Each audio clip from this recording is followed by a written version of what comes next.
안녕하세요. 저는 살아온 인생 반 이상을 제주도에 살다가 결혼하면서 서울로 상경한 기혼 여성입니다. 우리는 우스갯소리로 벼락 맞을 확률보다 복권 1등할 확률이 더 희박하다라고 얘기하곤 하잖아요. 저는 원래 복권에 관심이 있는 편은 아니었지만 복권 1등이 된다면 확실히 세상이 달라질 것 같긴 합니다. 그렇다고 제가 복권 당첨되었다는 얘기는 아니고요. 사실상 복권 1등보다 더한 기쁨을 얻게 되어 이 글을 쓰게 되었습니다. 기쁨을 얻기까지 과정이 무난했던 건 아닙니다. 가슴 아픈 감동 스토리가 있던 것도 아니고요. 오히려 소가리를 많이 했고 매사에 사람과 대립하며 줄타기 하듯 살아왔습니다. 그런데도 느닷없는 인연 때문에 기상천외한 일이 생겼다는 거예요. 주위 사람들은 저더러 좋은 마음을 갖고 살아서 복받은 거라고 하는데 저는 아직도 제게 주어진 것들에 어안이 벙벙하기만 합니다. 세상에 이런 일이 또 있을까 싶어요. 제가 작가는 아니라서 이 소설 같은 이야기를 책으로 낼 수는 없고 이렇게 사연을 알게 되어 찾아왔습니다. 글 실력이 부족할 테지만 양해 바라며 들어주셔요. 인사말에 소개했다시피 저는 제주도 아가씨입니다. 제주도에서 태어나 학창 시절을 모두 제주도에서 보냈죠. 대학을 가진 않았습니다. 제주도에도 대학이 있지만 별로 필요성을 못 느꼈거든요. 제게 주어진 일이 있었기 때문이었을지도 모르겠네요. 저는 20살이 되자마자 서울로 시집간 언니의 부름에 서울을 왕복하며 지냈습니다. 처음 서울을 방문했을 땐 솔직히 볼거리가 많아 재밌었어요. 그런데 그것도 계속 보니까 질리더라고요. 서울이 싫다는 게 아니라 제가 탁 트인 곳을 좋아하기 때문이었습니다. 그래서 저는 결혼을 한다면 언니처럼 서울 남자가 아닌 같은 고향의 제주도 남자와 결혼하려고 했어요. 그런 제가 서울 남자와 결혼을 하게 될 줄 누가 알겠습니까? 남편과 제가 처음 만난 곳은 기내에서였습니다. 서울로 볼일을 보고 제주도로 돌아가는 비행기에서 남편을 처음 만나게 되었는데 당시 남편이 제 옆자리에 있었어요. 먼저 말을 걸어본 건 저였습니다. 남편이 제주도 지리가 그려진 팜플렛을 들고 있길래 고향 짬밥으로 오지랖 좀 피웠던 거죠. 제주도 관광 가시나 봐요? 서귀포 갈치도 맛있는데 저기 에어릅 쪽 갈치가 진짜 장난 아니에요. 방송도 타졌어요. 절대 후회 안 하실 거니까 갈치 먹을 거면 에어릅 가세요. 아, 제 소개가 늦었네요. 제가 제주 토박이에요. 아, 그래요? 마침 잘 됐네요. 제가 제주도는 처음 가보는 거라서요. 혼자 여행을 하기에 어디가 좋을까 찾아보는데 사람들이 제주도 많이 추천해 주더라고요. 에어릅? 거기 어디쯤에 있어요? 잘 몰라서 그러는데 위치 좀 알려줄래요? 관광 대화를 시작으로 남편과 저는 제주도 이야기를 많이 나눴습니다. 비행기 착륙 때까지 저희는 시간 가는 줄도 모르고 얘기에 푹 빠졌어요. 저는 고등학교 졸업 후 서울과 제주도 왕복을 자주 했기에 사투리가 제법 물러진 편이었습니다. 남편이 제주도 사람들이 자주 쓰는 사투리가 뭐냐면서 묻길래 그런 것도 알려주고 배우기도 했는데 저도 나름 재밌더라고요. 매번 서울에서 제주까지 왕복하는 게 지루하기만 했던 제가 그날만큼은 눈 깜짝할 새 제주도에 도착한 게 놀라울 따름이었죠. 그리고 착륙해서 그대로 작별 인사를 하는데 거기서 남편이 제게 연락처를 물어봤어요. 그렇게 만난 것도 인연인데 앞으로 연락하며 친하게 지내고 싶다고 하더라고요. 저도 남편과 제법 잘 통한다고 생각했기 때문에 흔쾌히 수락했는데 그게 연인으로 이어질지 몰랐습니다.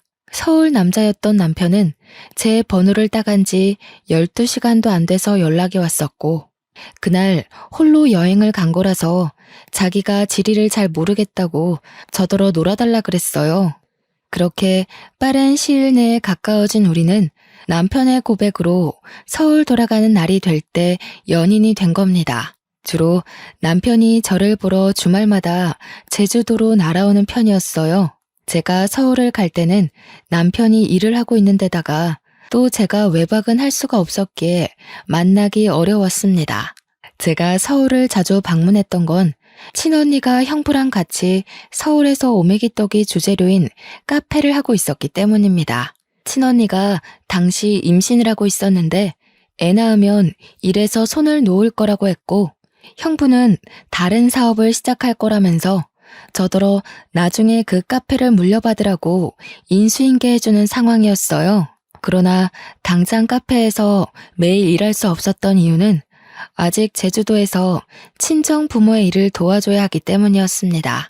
아빠는 고기잡이 어부였고 엄마가 제주에서 오메기떡 장사를 했는데 저는 언니 카페에 물려받은 거라 굳이 공부를 안 했고 그 전까지만 엄마와 아빠의 일을 번갈아 가면서 도왔습니다.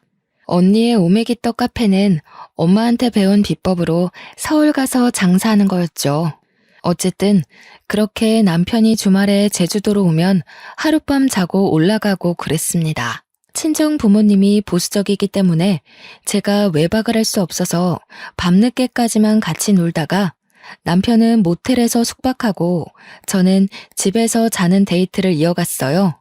그러길 반복하다 보니 남편이 저더러 하루 종일 같이 있고 싶다고 저랑 있으면 생기가 돋고 즐겁다면서 결혼하자고 하는 겁니다. 당시 제 나이가 32살이긴 했지만 그때의 삶에 만족했기에 결혼에 대해선 생각도 해본 적 없었습니다. 원래 청혼은 이렇게 당황스러운 건가 싶었지만 저도 남편을 너무 좋아했기 때문에 깊게 고민하지 않고 결혼을 약속하게 되었죠. 결혼의 시작은 합가였습니다. 제가 모은 돈이 적기도 했고 시모 말이 제가 살림을 할 줄 모르니까 합가부터 시작을 하라고 하더라고요. 남편은 저한테 결정권을 줬기에 제 대답이 곧 답이었는데 저는 시모의 제안을 수락했습니다. 남편에게 더 좋은 아내가 되고 싶어서 시모한테 살림을 배워야겠다고 생각했거든요. 시부는 워낙 바쁜 사람이라 항상 새벽 일찍 나가고 저녁 늦게 들어온 사람이었는데요. 사업장의 오너라고 했으니까 어쩌면 당연한 거였어요. 그래서 시부는 제가 거의 얼굴 마주할 일이 별로 없었습니다. 거의 일주일에 3번 볼까 말까 했어요. 결혼식 때 말고는 인사도 제대로 나눠본 적이 없어서 효도하고 싶어도 기회가 전혀 없었어요. 남편은 시부를 너무 신경 안 써도 된다고 하더라고요. 원래 바쁜 사람이라서 누가 챙겨주는 것도 아마 부담스러워할 거라고 말이죠. 그때부터 저는 시부의 안부를 굳이 궁금해하지 않았습니다. 저는 시집을 가면서부터 친정 일을 못하게 된 대신 친언니 카페로 매일 출근을 할 수 있는 여건이 되었는데요. 이제부터 출근을 하겠다고 시모에게 미리 알렸더니 시모가 그것을 못마땅해 하더군요. 그걸 꼭 지금 다녀야 되겠니? 그리 급한 것도 아닌 것 같은데. 결혼 생활에 적응하고 나면 다녀도 되는 거 아니냐? 언니 출산 일이 얼마 안 남아서요. 저희 사정도 좀 급한 상황이에요. 제주도 살 때는 거리 때문에 자주 못 다니고 있었거든요. 여기서는 그리 멀지 않아서 빨리 배울 수 있을 것 같더라고요. 그럼 내가 제대로 살림도 못 가르치겠네. 너희 분가하려면 살림을 빨리 배우는 게 좋을 텐데. 섬에서 올라왔으니 모르는 게 많을 거 아니야. 서울집이랑 섬집은 많이 다르다. 예, 네가 제주도에서 어떤 집에 살았는지 모르겠는데 서울 아파트는 그런 데랑 차원이 달라서 배워야 할 게 수두룩해. 언제 다 배워서 네 남편 챙기려고 그러니? 제가 서울집을 안 가봤겠습니까? 저희 친언니 부부네 집이 서울입니다. 대화를 좀 하다가 알게 된 거지만 시모는 제가 제주도 섬에서 올라온 처녀라는 것에서 수준 차이 난다고 생각하고 있었어요. 아무리 꼬질꼬질하게 있어도 서울 사람은 귀티가 나고 아무리 치장을 해도 섬 사람은 빈티가 난다는 생각이더라고요. 그건 조금만 대화를 해봐도 느껴지는 부분이었습니다. 당연히 불쾌했죠. 그러나 시모가 제게 직접적으로 욕하는 것도 아니었고 은근히 무시하는 경향으로만 툭툭 던졌던지라 제가 대놓고 시모 말에 불쾌함을 드러내기가 애매했어요. 그나마 할 수 있었던 건 시모 말에 무조건 굽히고 들어가지 않는 걸로 대신 불편했던 감정을 풀어냈습니다. 예를 들면 제가 카페에 출근하는 걸 막으려는 시모의 제안을 뻔뻔하게 거절했고, 시모가 빙빙 둘러서 자기 원하는 대답을 유도하려 할 때 그걸 시종일관 눈치 없는 척 하는 것 정도였습니다. 그럴 때면 시모가 저를 답답해하면서 한 번씩 자기 분에 못 이겨 저를 포기해버리고 말았어요. 그 덕에 다행히 언니 카페에서 출근을 매일 할 수 있었습니다. 남편에게는 시동생이 하나 있는데요. 시동생이 이 시댁에서 좀 남다른 존재더라고요. 남편과 달리 우수인재 축에 속해서 진작에 유학생활을 하고 있었다고 하더군요. 남편은 공부머리가 뛰어나지 않아서 시부가 유학 제안을 했었지만 바로 거절했다고 했고요. 그래서 시댁은 다른 집과 다르게 희한하게도 장남보다 차남이 우대받는 입장이었습니다. 몰랐는데 시모가 제게 촌스럽다고 은근히 돌려서 서울 여자들이랑 비교했던 것처럼 남편한테도 은근히 시동생과 비교를 하지 뭡니까?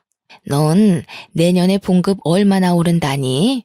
그래도 다닌 지 오래됐는데 이제 좀 확 오를 때 되지 않았나? 그놈의 쥐꼬리만한 월급 때문에 내가 다 답답하던데. 공무원이 올라봤자죠. 엄마가 생각하시는 만큼 오를 리 없으니까 그만 좀 물어보세요. 어차피 저한테 별다른 관심 없으시잖아요. 얘 봐라. 잔소리도 다 어미의 정이야. 내가 진작에 사업 하나 해보라고 했잖니. 요즘 같은 세상에 공무원 하나 해가지고 뭐 해먹고 살래? 네 동생 봐라. 벌써 그 나이에 한 달에 용돈만 돈 100만 원씩 보낸다. 내가 이걸 장남한테 받아야지 막내한테 받는 게 말이니? 어떻게 돈 불릴 궁리를 안 하는가 몰라. 시댁에서는 시부도 사업을 하고 있었고 시동생도 사업을 막 시작해서 단번에 성장했다고 했습니다. 그런 집안에서 남편만 공무원으로 안정직에 있는 상황이었는데요. 어떤 집안에서는 공무원이 남편 감으로 딱 좋다고 칭송하는데 시모는 돈이 확확 튀면서 졸부같이 사는 걸 좋아하는 것 같았습니다. 그렇다고 제가 친언니의 개인 사업을 물려받는 건 또 안 좋아했어요. 혹시라도 제 사업이 잘 돼서 자기네 식구보다 잘 나갈까봐 염려하더라고요. 무조건 자기 집에서 성공하는 사람이 있어야 된다고 보는 듯 했습니다. 남편은 내성이 생긴 건지 시모 말에 대강 대답할 뿐 별다른 감정을 드러내지 않았습니다. 옆에서 듣기만 해도 제가 대신 화가 나는데 정작 당사자가 가만히 있으니 제가 뭐라 나설 수는 없겠더라고요. 그래서 주로 뒤에서 남편을 위로해주기만 했습니다. 어머님 말 너무 신경 쓰지 마. 공무원은 뭐 아무나 되는 줄 아나? 내 친구는 공무원 시험 벌써 3번이나 떨어졌어. 공무원 경쟁률 장난 아닌데 어머님은 아무것도 모르면서. 나 신경 안 써. 원래 저런 사람이야. 나 때문에 당신이 신경 쓰는 것 같은데 당신이야말로 내 걱정은 마. 그래도 걱정해줘서 고마워. 당신이 옆에 있어서 내가 좀 숨 쉬어진다.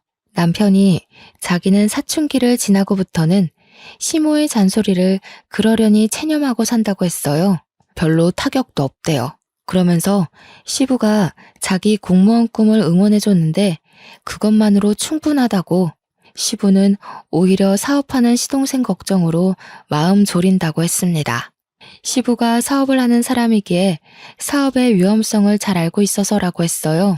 자꾸 이렇게 자리 없는 시동생 얘기가 나오니까 결혼식에서도 본 적 없는 시동생이 문득 궁금해지더라고요. 남편한테 슬쩍 물어봤더니 남편 말로는 시동생이 똑똑한데 얼굴도 자기보다 잘생겨서 잘나긴 했다고 하더군요. 얼마나 잘났길래 시모가 저리 차별을 하는 건가 괜히 샘통이 났습니다. 그렇게 하가 생활 3년이 지났을까요? 그토록 궁금하던 시동생이 귀국한다는 소식이 들려왔어요.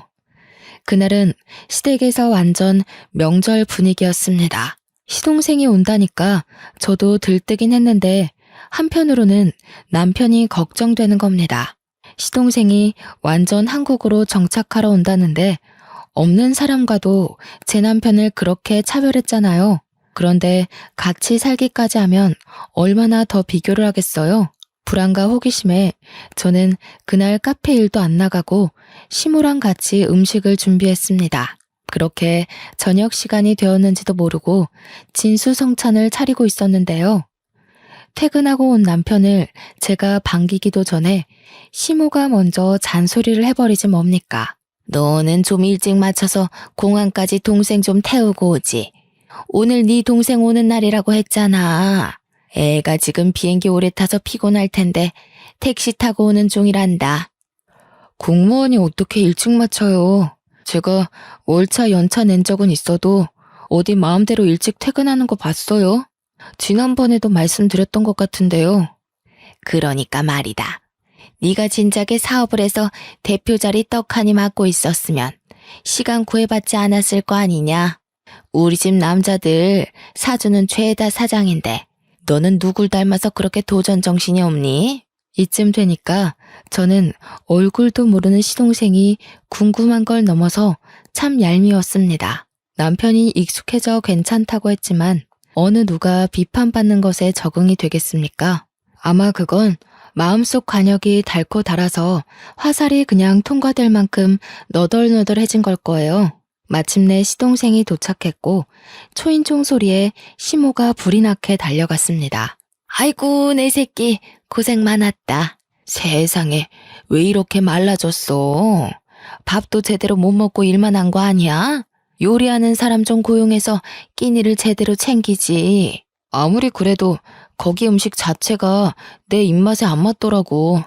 엄마가 해주는 밥 먹고 싶어서 죽는 줄 알았어. 그래서 더 빠진 건가? 근데 형은? 몰라.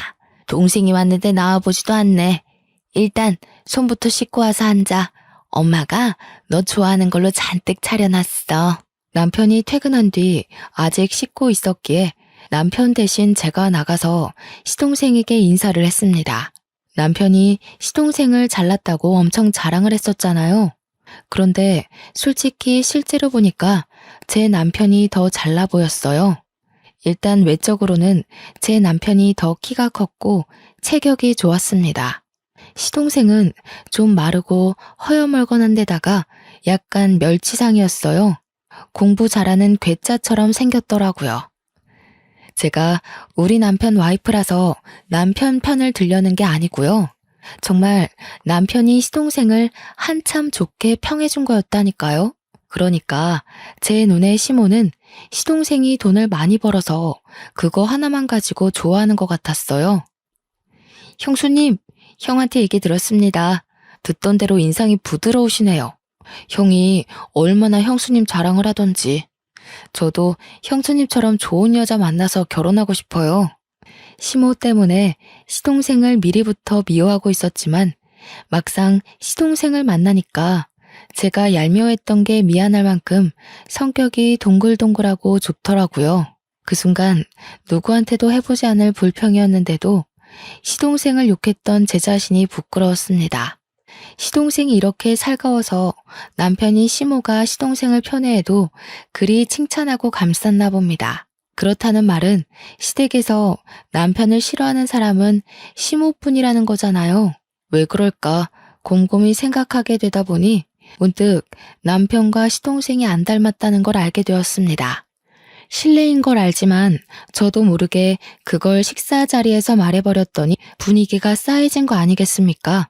질문을 한 건 저인데 당황한 것도 저였습니다. 아무도 제 말에 답을 안 하고 침묵만 흐르던 그때 가장 먼저 입을 연 건 시동생이었어요. 형수님 모르셨구나. 형, 우리 집 얘기 형수한테 말 안 했어? 그래도 결혼까지 했는데 형 사정은 알고 계셔야 되지 않나? 아, 뭐 좋은 일이라고. 나중에 상황 봐서 얘기하려고 했지. 미리 말 못해서 미안해 여보. 내가 밥 먹고 나중에 따로 설명해 주던가 할게. 남편은 그 뒤로 몇 숟가락 뜨지도 않았는데 자리에서 일어나 버렸습니다. 제가 따라서 일어나려 했는데 시동생이 제게 말을 걸더라고요. 남편이 나중에 말해주겠다던 개인 사정 이야기였어요. 듣자 하니 시부가 시모와 결혼 생활을 하는 동안 다른 상간녀를 만나 가진 아이가 남편이라 하더라고요. 그럼에도 시모가 남편을 자식으로 받아들인 건 그 당시 시모는 난임 판정을 받았기 때문이었고 비록 남의 애지만 시부를 무척 사랑했기에 용서하고 남편을 자기 자식으로 인정했다고 했습니다. 그러다 몇 년 뒤 기적처럼 시험관에 성공해 태어난 사람이 바로 시동생이었다고 했어요. 전혀 몰랐던 복잡한 가정사에 저는 남편에게 실수했다는 걸 자각했습니다. 시동생이랑 시모에게 양해를 구하고 얼른 자리에서 일어나 방으로 갔어요. 남편이 무슨 생각을 하고 있는지 고뇌 가득한 얼굴로 침대에 앉아 있더라고요. 남편이 왜 시모에게 그런 취급을 받고 살았는지 알게 되니 남편의 처지가 참 불쌍하다고 느껴졌습니다. 태어났을 뿐인데 세상에 낙인 찍힌 셈이잖아요. 이 사실이 드러날 때마다 얼마나 손가락질을 많이 받았겠습니까? 저는 그 사실을 더 이상 언급하지 않고 남편을 조용히 위로해줬습니다. 남편은 거실에서 자기 얘기하는 게 들렸는지 저더러 미리 말 못해서 미안하다고 하더라고요. 이혼하자고 해도 자기 잘못이니까 받아들이겠다고도 했어요. 당신이 나한테 실수를 한 것도 아닌데 우리가 왜 이혼을 해? 당신 나한테 한 번도 실망시킨 적 없고 남편 노릇 못한 적도 없고 속상하게 한 적도 없었어. 내가 보기엔 적어도 어머님보다는 신이 좋은 사람 같아. 제 위로에 남편이 웃음을 흘렸습니다. 저를 안아주면서 고맙다고 역시 저랑 결혼하길 잘했다고 하더군요. 결혼 전이나 후나 자기를 웃게 하는 사람은 저밖에 없다면서요. 남편과 저는 저희 나름대로 스스로 마음을 보호하면서 지냈는데요. 무슨 중고등학생 양아치 놀이도 아니고 시모뿐만 아니라 시동생까지 문제가 있더라고요. 그동안 멀리 떨어져 있어 몰랐을 뿐 시동생 또한 남편을 은근히 무시하는 경향이 있었습니다. 둥글둥글한 성격으로 보였던 건 사업을 하는 사람이었기 때문에 습관적으로 비즈니스 태도가 배어 있었기 때문이었어요. 한 두세 달 지내다 보니까 완전히 보이더라고요. 아주 자기 엄마랑 똑 닮아선 제 남편에게 형형거리면서 뻔뻔한 요구를 다 하더라니까요. 형, 이번에 아빠 생신 선물 차 한 대 바꿔드릴까 하는데 돈 좀 보탤 수 있겠어? 나 혼자 해도 괜찮지만 그래도 형제니까 같이 하는 게 좋을 것 같아서. 벌써 아빠 생신이구나. 같이 하면 좋긴 하겠네. 내가 시간이 안 돼서 따로 같이 사러 가주진 못할 것 같다. 얼마 정도 하는데? 아동 비용도 내가 댈게. 우리 사이에 이동 비용은 무슨? 어차피 나 아는 사람 차센터에 가서 살 거라서 1억 5천인데 내가 8천 할 테니까 형이 7천만 보태줘. 시동생은 부탁은 다 저런 식이었습니다. 갖가지 그럴싸한 이유를 들먹이며 남편의 주머니를 털려고 했어요. 그럴 때마다 남편은 할 수 있는 선에선 보탬이 되었지만 저렇게 몇 천이나 보태어야 하는 일엔 매번 고개 숙이며 미안하다고 하는 게 사과하기 일쑤였습니다. 그러면 시동생은 자기 작전에 성공했다는 듯 으쓱거리면서 남편의 사정을 몰랐던 척했어요. 아, 깜빡했다. 형 공무원이지. 요즘 주변에서 억소리 나는 사업주들만 만나다 보니까 형 공무원이라는 걸 생각 못했네. 미안해. 이런 식으로 아주 거만하기 짝이 없게 남편을 놀려주고 떠나더라고요. 시모처럼 대놓고 구박하는 것도 아니고 남편 생각하는 척하면서 교묘하게 사람 속을 뒤집어 놓는 거 아니겠어요? 남편 말로는 시동생이 큰돈 만지는 사람이다 보니까 진짜 자신의 주머니의 사정을 깜빡해서 그러는 거라고 생각했는데 제 눈에는 아무리 봐도 시동생의 괘씸한 고의로 보였습니다. 시동생이 오기 전에는 시모 한 명이 남편을 괴롭혔다면 이제는 그 스트레스가 2배가 되어버린 것 아닙니까? 남편은 제가 끼니를 잘 챙겨주고 따로 건강영양제까지 챙기는데도 갈수록 기운이 빠지고 수척해졌습니다. 이게 다 시모랑 시동생 때문이라고 생각했어요. 차라리 저를 괴롭혔으면 좋겠다고 생각할 정도였다니까요. 남편 없을 때는 제게 고나리질하지만 남편이 있기만 하면 시모와 시동생의 목표물은 남편으로 돌아섭니다. 제가 뒤에서 남편에게 위로하고 챙기는 것도 한계가 있었어요. 남편에게 제가 별다른 힘이 되어주지 못하는 것 같자 저는 남편에게 우리 그만 분가를 해보는 게 어떻겠냐고 제안했습니다. 우리 대출 받아서 분가하자. 같이 모으고 있던 돈까지 합치면 작은 집 정도는 구할 수 있잖아. 당신 이렇게 기운 없어지는 거 못 보겠어. 이대로면 나 당신 말도 안 듣고 어머님이랑 도련님한테 싸움 걸지도 몰라. 저는 제주살이를 하면서 어릴 때부터 아빠와 엄마의 직장을 놀이터처럼 놀러 다녔다 보니 진상인 사람들을 익숙하게 봤습니다. 그때마다 제가 부모님 지키겠다고 7살 어린 나이에 어른에게 주먹질을 하고 그랬어요. 그래서 부모님께도 많이 혼이 났었어요. 혹시라도 제가 다른 데 가서 사고를 칠까봐 걱정해서였겠죠. 오랜만에 진상인 사람들 만나니까 과거에 들끓던 에너지가 올라오는지 저는 정말 시무랑 시동생과 다툼을 일으킬 것 같았어요. 남편을 위한 것도 있지만 제가 살기 위해서라도 분가를 하고 싶었습니다. 남편은 생각해보겠다고 하더니 하루 뒤에 바로 긍정적인 답변을 주었어요. 그 뒤론 망설이지 않았습니다. 하루라도 빨리 시모와 시동생을 남편과 떼어놓고 싶어서 저녁 식사 자리에서 얘기를 했어요.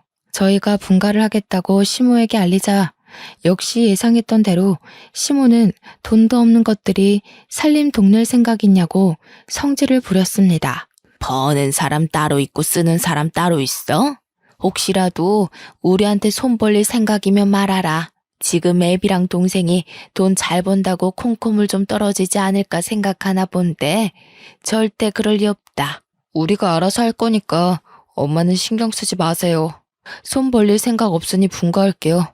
아버지한텐 제가 따로 연락드리겠습니다. 왜 그래 형? 내가 와서 불편해서 그래? 그럼 그냥 형이 있어.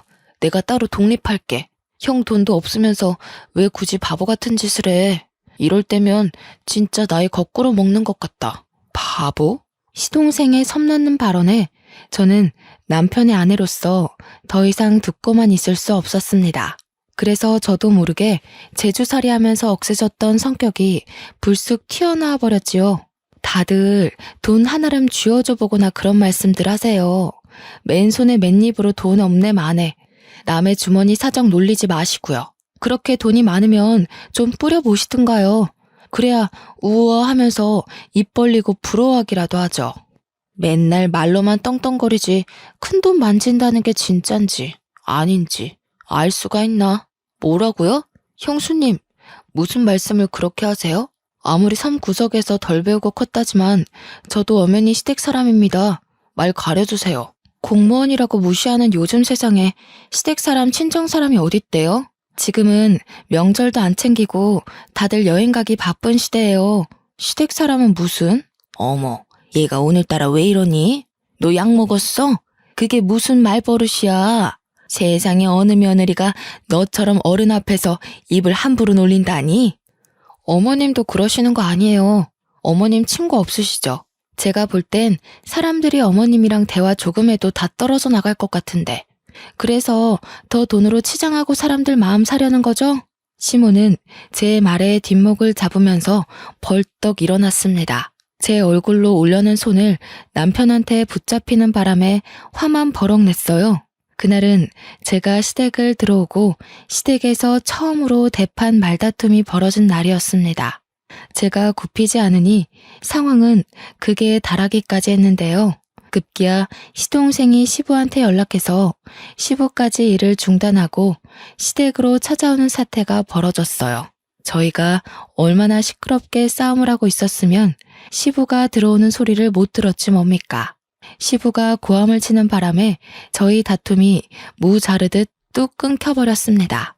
하필 제가 건방지게 막 소리를 지르고 있던 때라 저만 순식간에 죄인이 된 기분이었어요. 그리고 태세 전환 빠르게 들어간 시모는 주저앉으며 눈물을 터뜨렸고 시동생은 지 엄마를 달래줌으로써 저는 더 악질 며느리처럼 보이게 되었죠. 시부를 오랜만에 얼굴 마주하는 건데 이 꼴을 보여버렸으니 면목이 없어 고개를 숙였습니다. 동네 창피하지도 않아? 도대체 뭐야? 뭔데 일하는 사람까지 불러서 싸움 구경하게 해? 어디서 나이값 못하고 개싸움을 하고 있냐고? 그때 시동생이 시부를 불렀기에 시동생이 먼저 발언권을 가졌는데요. 아빠, 형수가 나더러 큰돈 만지는 거 구라 아니냐고 거짓말쟁이로 만들더라고. 아빠가 나 사업자금 대줬잖아. 그래서 내가 그거 아빠한테 다 갚았잖아. 증언 좀 해줘. 시부에게 혼나게 생겼다고 각오를 하고 있던 그 순간 시부가 시동생의 싸다구를 훅 날리는 거 아니겠어요? 찰진 소리에 모두가 깜짝 놀래서 숨을 죽였고 시모도 우는 척을 관두고 얼른 일어나 시동생을 살폈습니다. 절딱선이 없는 것. 내가 돈으로 잘난 체 하는 일 없도록 하라고 했지. 나는 아들이라고 봐주는 것도 없다. 철없이 굴면 바로 호적에서 제명이야. 어디서 사업하는 사람이 함부로 허세를 부려? 왜 애 얼굴에 손을 대요? 잘못한 건 큰애네인데 왜 우리 애한테 그러냐고요? 당신 매번 우리 애한테만 차별할 때 내가 얼마나 속상한지 알아요? 시끄러워. 다른 사람 변명 다 필요 없다. 도대체 이게 무슨 난리인지 며느리가 얘기해보거라. 며느리 얘기 끝날 때까지 누구라도 입 열기만 해봐. 바로 쫓아낼 테니까. 의외였습니다.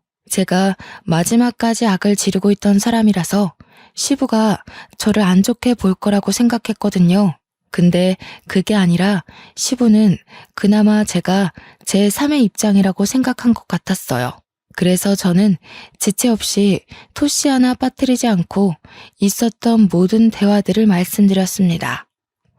제가 대학만 안 갔지 기억력 하나는 끝내줬거든요. 그래서 친언니한테 인수인계 받을 때도 기억력이 톡톡히 성과를 내주는 덕에 친언니가 저를 더 믿고 가르치는 거였습니다. 시부가 조용히 하라고 했는데도 제 발언에 반박하려는 시모를 시부가 시선으로 제압했어요. 그러면서 시부가 우리더러 자금을 대줄 테니 분가라는 놀라운 제안을 해줬습니다. 저희를 진작에 분가시킬 생각이었는데 자기 일이 바빴던지라 깜빡했다고 하더라고요. 시모는 그 소리에 배가 아팠는지 날고 기면서 돈 아깝게 왜 우리 돈으로 쟤네 분가를 시키냐고 시부에게 호소했습니다. 당신이 쟤네 속셈은 몰라서 그래요. 우리가 괜히 이러는 줄 알아요? 당신 돈 있는 거 알고 공짜로 돈 구해내려고 그런 거라고요. 엄마, 그만 좀 하세요. 이 사람 여기저기 돈 구하는 사람 아니거든요. 엄마 같은 사람이랑 달라서 사람밖에 구해본 적 없는 사람입니다. 모욕하지 마세요. 사람 같은 소리 하네. 사람은 뭐 아무나 구하는 줄 아니? 차라리 돈 구한다고 하는 게 훨씬 현실 같겠다. 애들 장난도 아니고 그런 것도 변명이냐? 유치해서 정말. 어머님처럼 돈 생각만 하는 사람들은 생명을 구한다는 말에 괴리를 느끼겠죠. 제정신 바뀐 사람들은 어머님 같은 사람 옆에 두질 않아요. 이거 보이세요? 어머님은 누굴 구하다가 이런 상처까지 감수해 보셨어요? 뭐든 어머님 기준에 안 맞다고 함부로 판단하지 마세요. 시모에게 눈에는 눈, 이에는 이로 공격하다 보니 저도 모르게 숨겨놨던 흉터를 드러내게 되었습니다. 유치한 다툼인 걸 알지만 시모 화를 복돋는 데는 이만한 공격이 없더라고요. 제 흉터를 보고 시모가 살짝 흠칫하긴 했지만 또 자기만의 해석으로 맞대응을 하려고 했는데요. 그때 시모를 밀치고서 시부가 제 앞을 차지해오는 거 아니겠습니까? 설마 며느리야? 그 상처 어떻게 다친 거야? 어디서? 언제 그렇게 됐어? 너 제주도에서 살았다고 했었지? 설마 그게 그 흉터랑 관련이 있니? 예? 이건 제주도에서 한 13년 전인가? 아빠랑 같이 낚시 나갔다가 우연히 물에 빠진 사람을 구했었는데 그때 다쳤어요. 네가 구했다는 사람이 혹시 연령 좀 있는 아줌마였어? 키가 좀 작고 분홍색 셔츠에 빨간 긴 치마를 두르고 있지 않았니? 어머, 아버님께서 그걸 어떻게 하셨어요? 그 아줌마랑 아시는 분이에요? 설마 아줌마 위급하실 때 옆에 계셨던 분이 아버님이셨어요?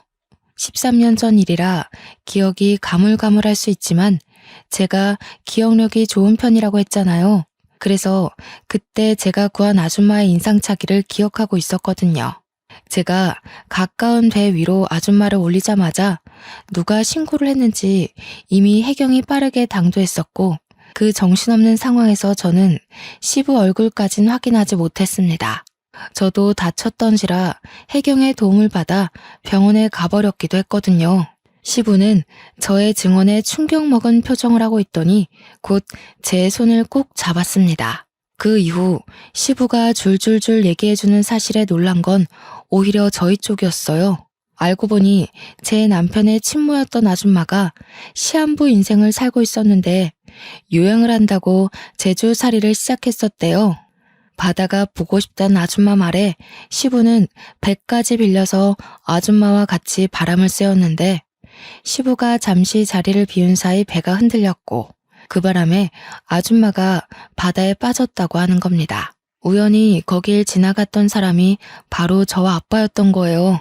아빠랑 배낚시를 하고 있던 저는 당시 고등학생이었는데 제가 먼저 그 상황을 먼저 목격했거든요. 그래서 물에 빠진 아줌마를 보자마자 망설임 없이 뛰어들었어요. 그런데 아줌마를 건져 올리는 과정에서 바위에 세게 부딪히는 바람에 다리에 커다란 생채기를 내고 말았죠. 피가 뚝뚝 떨어지는 와중에도 저는 사람을 구하느라 정신이 없었고 뒤늦게 달려온 아빠가 제 다리를 살폈습니다. 그 상황에서 아마 시부는 아줌마를 살리기 위해 인공호흡을 하고 있었던 걸로 기억해요. 정신이 없던 와중에도 시부는 제 다리에 난 상처를 유심히 보았나 봅니다. 시간이 흘렀는데도 상처를 보고 단번에 기억을 떠올리다니. 그 당시 제가 아줌마를 살렸지만 원래 아줌마는 시한부였기 때문에 4달 후 사망했다고 합니다. 그러면서 아줌마가 죽기 전에 자기를 살렸던 저를 꼭 만나고자 했다고 방방곡곡 찾으려고 했다는 거였죠. 그런데 저를 찾기란 쉽지가 않았고 아줌마는 결국 저를 만나보지 못하고 세상을 떴답니다. 충격적인 과거일을 읊어주면서 시부는 눈물까지 흘렸습니다. 내가 너를 얼마나 찾았는데 이렇게 바로 옆에 있는 줄도 몰랐구나. 내가 지질이도 바보였다. 며느리로 둔 지 수년째인데 이 사실을 이제 알다니. 저는 시부와 그 아줌마가 관계 있다는 사실에 놀란 것도 있지만 제가 시동생한테 들었던 내용과는 이야기가 달라서 혼란스러운 것도 있었습니다. 그러니까 시부의 상간녀 스토리는 제대로 알고 보니 시모가 전부 거짓말로 지어낸 스토리였어요. 원래는 시부가 시모가 아닌 아줌마랑 먼저 혼인한 사이였는데 이미 몸이 안 좋은 채로 결혼을 강행했던지라 아줌마는 일부러 시부와 혼인신고는 하지 않았다고 했고 아이를 낳고서 더 악화된 건강 때문에 제주도를 가게 되었다고 합니다. 그리고 제주살이 한 지 한 달 만에 그 사고를 당해 아줌마의 컨디션은 급속도로 저조했다고 해요. 자기의 죽음을 예감한 아줌마는 시부한테 빌게 된 소원이 하나 있었는데 그게 바로 시부의 재혼이라고 했답니다. 시부와 아줌마는 서로 많이 사랑하는 사이여서 아줌마가 시부 혼자 남겨진 걸 가장 걱정했대요. 그래서 꼭 재혼을 했으면 좋겠다고 했다지 뭡니까. 시부가 서류상에는 첫 결혼으로 보이겠지만 사실상 시모와 재혼을 했던 거였습니다. 시부는 아줌마의 마지막 소원을 들어주기 위해서 당시 아줌마의 요양보호사로 있던 시모와 계약 결혼을 했고 아줌마는 그걸로 이제 시부 걱정 않고 마음 편히 눈을 감았다고 했어요. 이 사실은 남편도 처음 듣는 것 같았습니다. 한 여고생이 물에 빠진 자기 친모를 살렸다는 얘기를 시부한테 들은 적 있었던 남편은 그게 저라는 사실에 그저 벙쪄 있었더라고요. 그리고 다른 의미로 시모랑 시동생도 충격을 먹은 채 입을 다물고 있었어요. 그러니까 결과적으로 지금 제게 시모인 저 사람이 아줌마의 요양보호사라는 거잖아요. 대단한 사모님인 척 하던 저 아줌마가 원래는 우리 남편처럼 월급쟁이였다는 거 아닙니까? 어이없어서 웃음이 나왔는데 이런 뒷이야기는 시동생도 처음 알았나 봅니다. 자기 출생 비밀과 출신이 생각보다 형편없다고 생각했는지 자기 엄마한테 분노를 느끼고 있었어요. 사실상 손가락질 받아야 할 사람이 우리 남편 쪽이 아니라 자신 쪽이라는 사실을 자각한 것 같더라고요. 시동생은 시모한테 불같이 화내면서 따지고 있었습니다. 그러거나 말거나 저랑 시부와 남편은 시모 쪽과는 다른 세상에 있었어요. 아무래도 먼저 간 정은 엄마가 너를 알고 며느리로 들인 게 아닌가 싶어. 어떻게 이런 인연이 다 있을 수 있니? 내가 어떻게 이리 소중한 사람을 몰라봤을까? 아니요, 아버님. 저는 할 일을 했을 뿐인걸요. 아줌마가 살아계셨다면 좋았을 것을. 그래도 아버님 말씀하시는 거 들어보니까 아줌마가 정말 좋으신 분이었다는 게 느껴져요. 고맙구나. 내가 이제 먼저 간 정은 엄마한테 얼굴 들 수 있겠어. 그리고 사돈댁에도 곧 인사를 드리러 가야겠다. 내 은인이 우리 집에 들어왔는데 내가 이대로 가만히 있을 수가 없지. 여전히 당황스러운 전개였지만 사실을 받아들인 저는 오히려 아줌마가 돌아가신 것에 유감을 표했습니다. 그리고 시부는 제게 만나면 꼭 보상할 거라 기다리고 있었다면서 잠깐 방에 들어갔다 나오셨는데요. 손에 쥐고 온 건 다름 아닌 통장이었습니다. 돌아가신 아줌마의 유언이기도 하다면서 저에게 그 통장을 주더라고요. 그게 아줌마 사업장을 정리하고 남은 돈의 일부라는데 아줌마 말로는 꼭 자신의 은인에게 답례를 하고 싶어 했다고 했어요. 얼떨떨하게 받은 그 통장을 열어보는 순간 저는 소스라치게 놀라서 다시 시부에게 통장을 돌려줬습니다. 소소한 답례라기엔 너무 큰 돈이었거든요. 회사의 오너였다는 아줌마가 제게 일부만 남겼다는 그 유산은 무려 31억 원이었습니다. 한 번도 본 적 없던 숫자이기도 했고 너무 큰 돈이라 받을 수 없다고 바로 돌려줬는데 시부는 너무 완강했어요. 13년 전부터 이미 이 통장은 제 돈이었다고 자신은 주인을 찾아줬을 뿐이라고 하더라고요. 손이 떨리는 액수였지만 시부의 대쪽 같은 부탁에 저는 결국 그걸 받게 되었고 시모는 조용히 숨지고 있더니 제가 통장을 받자 갑자기 배가 아파서 죽으려고 하더군요. 시모는 곧 시부한테 이혼 요구 당했어요. 아마 제가 그대로 일러바친 발언들을 믿어주는 듯 했습니다. 제가 거짓말할 사람은 아니라는 걸 시부가 알아봐준 덕일 겁니다. 결국 시부모는 이혼을 했어요. 시부가 소송 비용 드리고 싶지 않으니 조용히 도장 찍으라고 하는 걸 저와 남편은 곁에서 구경했습니다. 시모의 초라한 처지를 보고 있자니 남편 복수가 완벽하게 된 기분이라 시원했어요. 그리고 시동생은 시부의 씨를 받은 몸이라서 시부가 시동생이 갖고 있는 사업장만 주는 걸로 하고 집에서는 내쫓겼습니다. 그날이 시댁 사람들과 처음 다툰 날이었는데 그게 마지막 다툼이 되어버린 셈이었네요. 저와 남편은 굳이 분가를 하지 않고 시부를 모시고 살게 되었어요. 시부가 자기는 신경 안 써도 된다고 했는데 제가 합가 생활하면서 시부 생활 패턴을 봐왔기에 시부만 두고 분가를 할 수는 없었습니다. 시부는 밥도 잘 안 챙겨 먹고 회사에서도 대충 직원들이 챙겨주는 샌드위치나 김밥 같은 것만 드시더라고요. 그래서 제가 도시락을 챙겨드려야겠다는 생각으로 남게 되었어요.